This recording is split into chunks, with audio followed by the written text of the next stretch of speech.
அஸ்ஸலாமு அலைக்கும் வரஹ்மத்துல்லாஹி வபரகாத்துஹு. கண்ணியத்திற்குரிய எல்லாம் வல்ல அல்லாஹ் ஜல்ல ஷானஹு தஆலாவின் நல்லடியார்களே, தனித்து விளங்கும் இஸ்லாம் என்ற இந்த தொடர் நிகழ்ச்சியிலே இஸ்லாம் எந்தெந்த வகையில் தனி முத்திரை பதித்திருக்கிறது என்பதை, அதில் சில விஷயங்களை நாம் இதுவரை பார்த்திருக்கிறோம். நபிகள் நாயகம் ஸல்லல்லாஹு அலைஹி வஸல்லம் அவர்களுடைய அப்பழுக்கில்லாத வாழ்க்கை, திருக்குர்ஆனுடைய நவீன கால கண்டுபிடிப்புகளை பற்றிய முன்னறிவிப்புகள், மனிதகுலம் முழுவையும் சமத்துவமாக சகோதரர்களாக வாழ்வதிலே இஸ்லாம் காட்டக்கூடிய தனித்தன்மை, அத்தோடு மனிதனுடைய பலவீனங்களையும் உணர்வுகளையும் ஆசாபாசங்களையும் கவனத்திலே கொண்டு இந்த மார்க்கத்திலே நமக்கு வழங்கப்பட்டிருக்கின்ற கொள்கைகள், சட்டத்திட்டங்கள், இவற்றை எல்லாம் கடந்த சில நாட்களாக நம்ம பார்த்தோம்.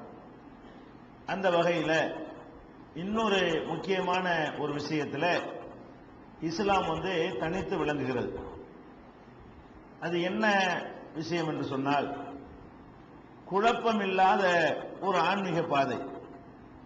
இஸ்லாம் நமக்கு காட்டக்கூடிய ஆன்மீக பாதை எந்த விதமான குழப்பமும் இல்லாம, இந்த ஆன்மீகத்தில் இருந்து கொண்டு, இந்த மார்க்கத்தில் இருந்து கொண்டு நமக்கு சந்தேகங்களோ தடுமாற்றங்களோ, ஏன் இந்த மார்க்கத்தில் நம்ம இருக்கிறோம் என்ற மாதிரியான எண்ணங்களோ வராத வகையில் அவர்களை எல்லாம் அங்கங்க தடுத்து நிறுத்தி ஒரு பாதுகாப்பு அரணை ஏற்படுத்தி இருப்பது இஸ்லாத்தினுடைய இன்னொரு தனிச்சிறப்பாக அமைந்திருக்கிறது.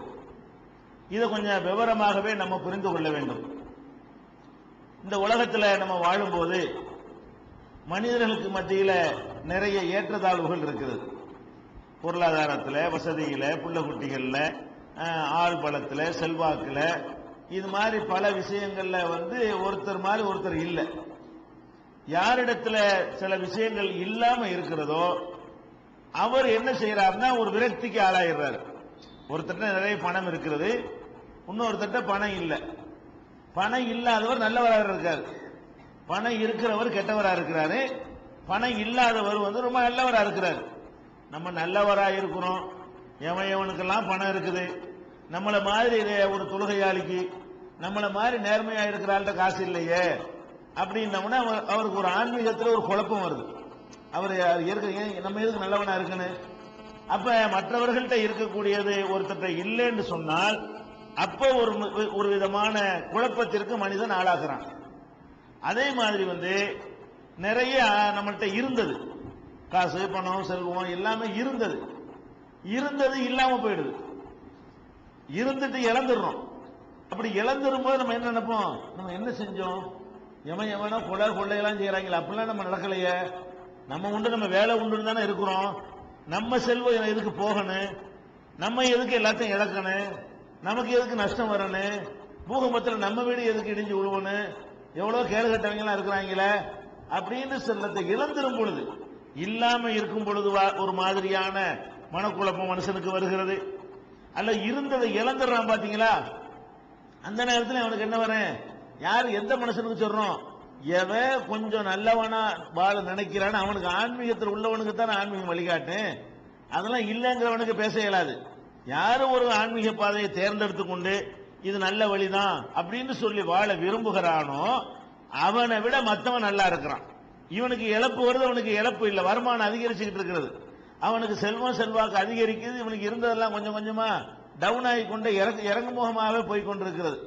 இந்த மாதிரியான நேரத்திலையும் ஒரு மனுஷனுக்கு என்ன வருது, நம்ம சரிதான இதெல்லாம், இப்ப இறைவன் நிஜமா இருக்கிறானா, நிஜமாகவே இருந்தா நம்ம எதுக்கு நல்லவனா இருந்து இவ்வளவு கஷ்டப்படுறோம், இது விதமான ஒரு குழப்பத்துக்கு என்ன செய்யறான், மனிதன் ஆளாகி விடுகிறான். அதே மாதிரி சிலதை எதிர்பார்க்கிறான், எதிர்பார்த்தது கிடைக்கல, எதிர்பார்த்தது எல்லாருக்கும் கிடைக்குது, நமக்கு கிடைக்கல. கல்யாணம் பண்ணா குழந்தை பிறக்கிறது எதிர்பார்க்கக்கூடிய விஷயம், இது பணம் காசு மாதிரியான ஒரு மேட்டர் இல்ல.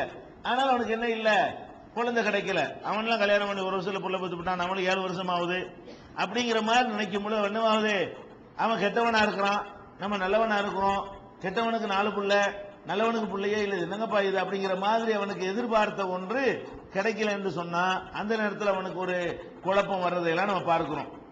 அதே மாதிரி மனிதர்கள் நமக்கு என்ன செய்யறாங்க, நிறைய அநியாயம் செய்வாங்க. நம்ம அநியாயத்துக்கு உள்ளாக்கப்படுவோம். நம்ம யாருக்கு எதுவும் செஞ்சிருக்க மாட்டோம். நம்மளை போட்டு மிதிப்பான், நம்மளை போட்டு அடிப்பான், நம்ம சொத்துக்களை பறிச்சுக்கிடுவான். பறிக்கிறவன் வந்து எல்லாத்தையும் தப்பிச்சுக்கிட்டே போயிட்டு இருப்பான். அவனை சட்டமும் ஒன்றும் செய்யாது, அரசாங்கமும் ஒன்றும் செய்யாது, போலீஸும் ஒன்றும் செய்யாது, கோர்ட்டும் ஒன்றும் செய்யாது. அதை பார்த்து என்ன செய்வோம், என்னடா இறைவன் இருக்கிறானே இல்லையா, இன்னும் எப்படி போட்டு நம்மள இந்த அநியாயம் பண்ணியிருக்கிறான். அவனை போலீஸ்ல கூட பிடிச்சி வைக்க மாட்டேங்கிறாங்க, ஜெயில கூட போட மாட்டேங்கிறாங்க, நம்ம மேலேயே பொய் வழக்க போட்டு விடுறாங்க. அடி வாங்கினது நம்ம, கேஸ் வாங்கினது நம்ம, இது என்ன இது அப்படிங்கிற மாதிரி ஒரு சில நிகழ்வுகளை நம்ம வாழ்க்கையில சந்திப்போம். எத்தனை மனிதர்கள் இந்த மாதிரி சந்திப்பாங்க. அவங்களுக்கெல்லாம் என்ன வரும், என்ன இது ரொம்ப தடுமாற்றம், ஒரு குழப்பம். அவங்களுக்கு ஒரு நம்ம சரியான ஒரு பாதையில தான் இருக்கிறோமா என்கிற சந்தேகத்தை இதெல்லாம் என்ன செய்யும், ஏற்படுத்தும். அதே நேரத்தில் அநியாயம் செஞ்சவன் நல்லா இருப்பான். யார் இவனை போட்டு மிதிச்சானவன் நல்லா இருப்பான், மிதி வாங்கினவன் என்ன செய்ய மாட்டான், நல்லா இருக்க மாட்டான். இந்த மாதிரியான ஒரு துன்பங்களை எல்லாம் பொதுவாக மனித வாழ்க்கையில நம்ம பார்க்கிறோம். குறிப்பாக இந்த அடுத்தவங்களுக்கு நல்லதை எடுத்து சொல்லணும்னு முன் வர்றாங்க பாருங்க, அவங்களுக்கு இன்னும் அதிகமான சிரமங்கள். பொதுவாக மனுஷனுக்கு ஏற்படக்கூடிய வறுமை கஷ்டம் அது ஒரு பக்கம், இது எல்லாருக்கும் ஏற்படக்கூடியது. நம்மள மாதிரி வந்து குர்ஆன் அடிப்படையில் நீங்க வாழணும், வட்டி வாங்கக்கூடாது, வரதட்சணை வாங்கக்கூடாது, சமாஜ வழிபாடு பண்ணக்கூடாது, மூட நம்பிக்கை கூடாது, இது மாதிரியான மக்கள்கிட்ட காணப்படுகிற தீமைகளை எதிர்த்து களமிறங்கினார்கள் என்று சொன்னா அதுக்குன்னு கூடுதலா வேற கஷ்டம் நமக்கு. மற்றவர்கள்லாம் அதுவா வந்து சேரக்கூடிய கஷ்டம், இது நம்மளா ஒரு நல்லது சொல்ல போய் அதுக்காக வேண்டி நமக்கு நிறைய கஷ்டங்கள் துன்பங்கள்லாம் வர்றது என்ன செய்யறோம், பார்க்கிறோம். மற்றவங்களாம் நல்ல செல்வா கூட இருக்கிறாங்க, நம்ம யார் இந்த கொள்கையை சொல்ல ஆரம்பிக்கிறோமோ அவங்களுக்கு தான் எல்லா விதமான சங்கடங்களும் சிரமங்களும் கஷ்டங்களும் பல விதமான பிரச்சனைகளும்.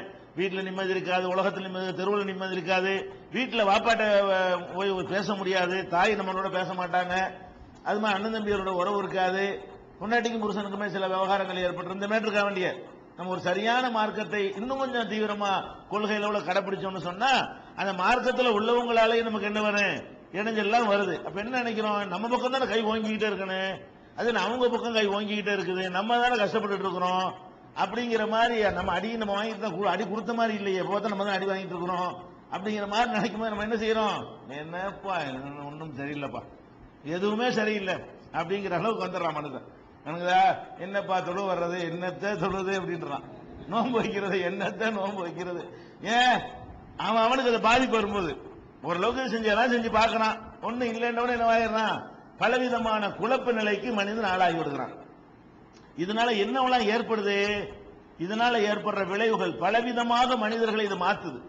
எப்படி மாத்துது, இந்த மாதிரி ரொம்ப கஷ்டப்படுற நல்லவனா வாழ்ற அளவு வாழ்ந்து பார்த்துட்டான், அவனுக்கு கஷ்டம் தான் அதிகமாகுது, கெட்டவன்லாம் நல்லா இருக்கிறான்.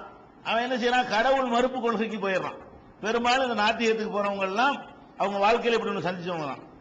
நாத்திகத்துக்கு போறாங்களே கடவுளே இல்லைன்னு, கடவுளை இல்லைன்னு சொல்லக்கூடியவர்கள் யாரை எடுத்துக்கொண்டாலும் சில பேர் ஒரு சொத்து சுகம் இருக்கக்கூடிய ஒரு இயக்கத்தில் இருந்தால் அதுக்காக வேண்டி போய் சில பேர் இருப்பாங்க. புதுசா ஒருத்தன் வந்து அப்படி ஒரு கொள்கையை தேடி போறான்னு சொன்னா அவன் வந்து நான் சொன்ன மேற்கண்ட விஷயங்கள் ஏதாவது ஒண்ணு அவனுக்கு பாதிக்கப்பட்டிருப்பான். காசு இல்லாம இருக்கு, இது மாதிரி அடிச்சவன் நல்லா இருப்பான், அடி வாங்கிட்டு இருப்பான், இவன் கோயிலெல்லாம் கும்பிடுவனா இருப்பான், நிறைய காணிக்கை செஞ்சவனா இருப்பான், விரதம் இருக்கிறவனா இருந்திருப்பான், நம்ம எல்லா காரியத்தையும் செஞ்சோம் நமக்கு இந்த கதியா அப்படின்னு நினைக்கக்கூடிய அந்த பாதிப்புகள்ல என்ன ஏற்படுதுன்னு கேட்டா கடவுளே இல்லைங்கிற ஒரு நிலைமைக்கு கூட மனிதன் நல்ல, ஏன்னா அவனை வச்சு இடப்படுவான். நீங்க புஸ்தகத்தில் படிக்கிறத விட தத்துவங்களை விட அவன் வாழ்க்கை அவன் பார்க்கறானே, அவன் கஷ்டப்படுறது அவனுக்கு தெரியுது, யாருமே பார்த்து தெரிஞ்சுக்கிற வேண்டியது இல்ல, படிச்சு தெரிய வேண்டியது இல்ல. நம்ம நல்லவனாவும் இருக்கிறோம், நம்ம கஷ்டம் போடுறோம் நமக்கு தெரியும் பொழுது அவனை வச்சு அவன் முடிவுக்கு வந்துடுறான். அப்ப கடவுள் இல்லைங்கிற ஒரு நிலைமைக்கு நிறைய பேர் போயிடுறது நம்ம பார்க்கிறோம்.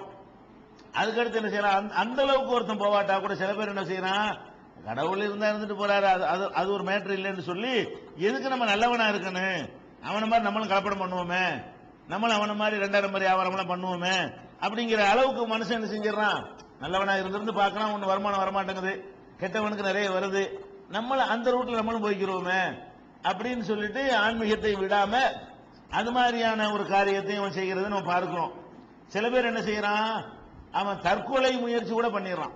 சில பேர் என்ன பண்றான்னு கேட்டா இந்த துன்பங்கள் எல்லை மேல எல்லைக்கு மீறி அதிகரிக்கக்கூடிய நேரத்தில் என்னத்தை வாழ்ந்துன்னு சொல்லி தற்கொலை பண்ணிக்கிறோம் செய்யறான், தற்கொலைக்கு முயற்சியும் பண்றான். இவன்லாம் யாருன்னு பாருங்க, தற்கொலைக்கு முயற்சி பண்றவன்லாம் யாருன்னு தேடி பார்த்தீங்கன்னு சொன்னா நல்ல நல்ல மனுஷனா உலகத்தில் வாழ்ந்திருப்பான், அவன் அவன் நல்லவனா வாழ்ந்ததுனால நிறைய கஷ்டங்கள் ஏற்பட்டிருக்கு. பிறகு உதவி செய்யறதுக்காக கடன் வாங்கி